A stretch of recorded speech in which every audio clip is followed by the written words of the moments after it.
Ladies and gentlemen, this is Gamertag Radio with your hosts Danny Peña, Paris Lilly, and Peter Toledo. Yeah, first of all, introduce yourself and what is it you do for Assassin's Creed Shadows? I'm Simon Mécontois, French-Canadian name. I'm an associate game director, and I'm mostly in charge of stealth and parkour. Awesome. Now, first of all, a lot of people have been requesting Japan. Have they? It's a very long time. You guys, it took a while, but why you guys decided, I think this is the right time to do Assassin's Creed in Japan? Whenever we switch generations of consoles, it's always kind of the moment to really shake up the formula. Last time we did this was between Syndicate and Origins, and we went from action adventure to action open world RPG, and now we're doing it again. So, if we're gonna shake up the formula, why not make it special? And us developers have been wanting to make Japan for a long time as well. So, perfect storm, we got to do it. And here it is. Yeah, I really enjoyed, Origins and Odyssey. The only thing, I felt like it was too long, and sometimes I don't have the time to. But last year's game was, I think there was like a right amount of hours. Mirage, a little bit Mirage, of a throwback. Yeah. So this one, is that between those two games, or is it a little bit different? It's the bigger kind. It's that's not bad either. It's not bad. I think it's a lot of bang for your buck. Yeah. I think it's if you're 35 and above and you have kids, those games are scary sometimes. Oh yeah, 100%. But if you're a 16-year-old and can only buy one game this year, they'll be there for hours. 100 hours, it's fine. Exactly.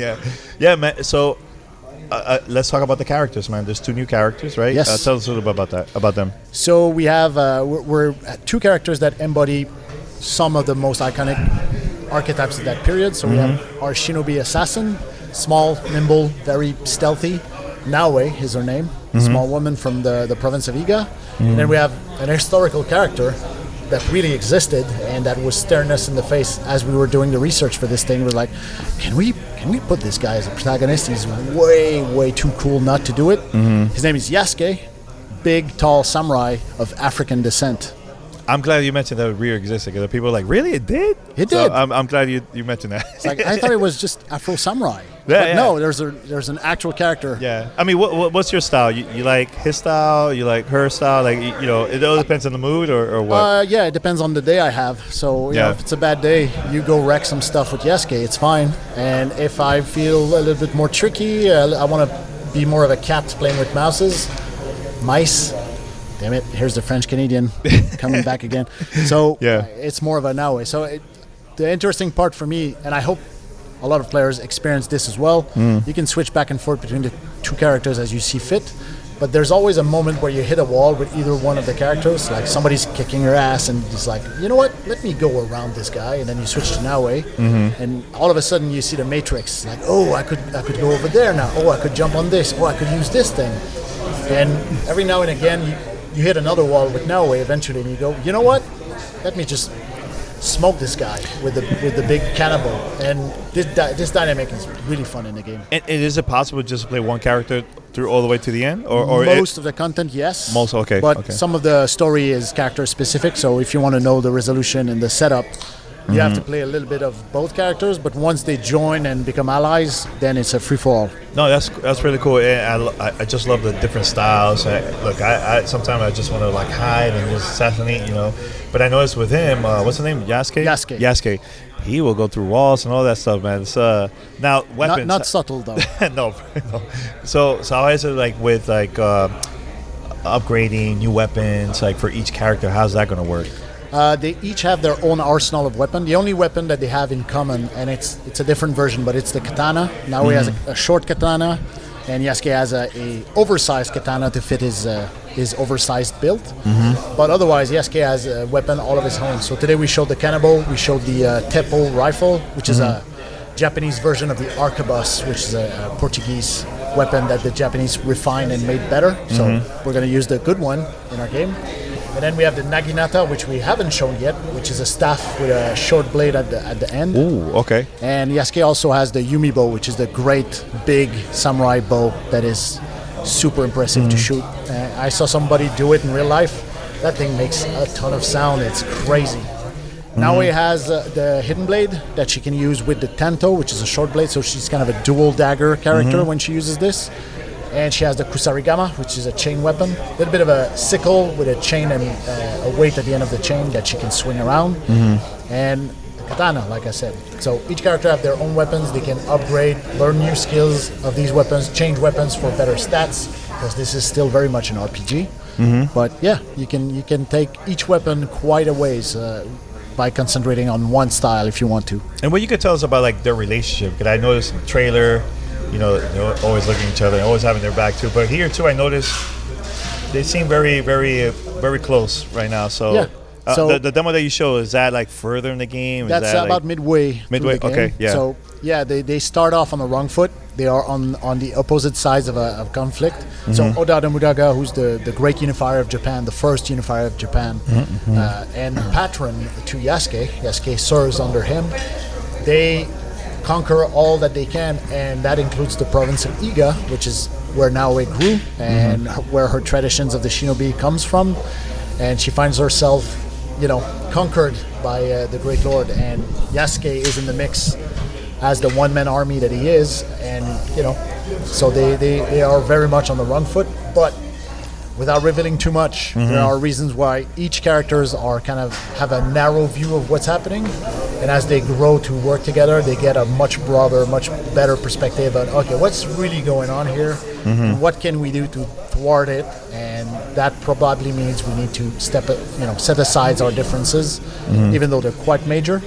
But eventually, they are earnest characters. They trust each other, and they're very fun. They have a fun rapport once they are allied. Yeah, I can't wait. I'm very excited to play this, man. So how was the process also, like, doing the research, Japanese history? Like, how was it for you and the team while working on this? Yeah. I'm a little bit of a Japanese nerd. I always have been. Here. So that's my dream to go over there. But yes, very interested in Japan since, tender age. So it was, you're paying me to do this? You're crazy. No, I would do it for free. Yeah. So it was super interesting. We have historians on staff at Ubisoft Quebec that are helping us with this. We have a team in Osaka, Ubisoft Osaka, who are always there to, double check what we're doing, and if we have questions, they're always available.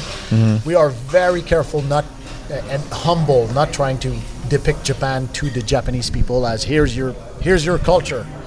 We made it. That's not the approach we have. It could be difficult. Yeah, I get it. So what we're doing is, with Yasuke, it's also one of the opportunities we have is that we're showing the history of Japan through his eyes, which are a foreigner's eyes, and he's seeing it from a very different perspective than Naoe. So that's a fun thing to do. But yeah, all interesting from the ground up.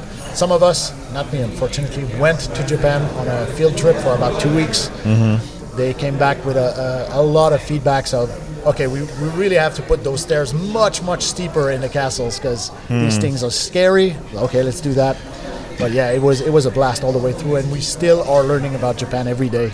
Was there something that you learned while working on this? Like, wow, I didn't know that existed in Japan. There was a lot of stuff. Yeah, it's hard to like starting with Yasuke. So you mean to say Yasuke, that's a real character? I had no idea about Yasuke, and seeing that, I was like, wow, I'm so curious. I would love to learn more about this character. And not only is he a real character, he's in the room for most of the important pivotal elements that we were going to show anyway. And then as we looked at it, it's like, this guy is always in the room. Yeah, he looks like a beast, man. So why don't we use him? Why don't we play as him? Why don't we give him, a voice that is so? It's a very fun thing. How has been the process of working on this game and previous projects you work on? Like, what is it that you like about working on Assassin's Creed Shadows for you personally? It's the ninja gameplay, man. The shinobi, that's my jam. That's really what I really wanted to push forward a couple ideas, and I had my short five bullet point list of things that any good shinobi game should have, and I'm glad to report that we have all 5 of them in the game. So I'm happy with it. Yeah, I love the new look. I know you mentioned about the weather. How's that going to work in the game? Is that something that just randomly just happens in the games, or so it's tied to the season? So each season bring its own set of weather. Okay, and the weather does change quite a bit how the enemies act or perceive you. So if you have a thunderstorm, then it doesn't matter if you make a ton of noise. It's not reaching super far inside of a castle or a temple. If it's foggy, then sound is more of an issue because everything gets quiet. but they don't see you from as far as usual, and they are slower to kind of detect you.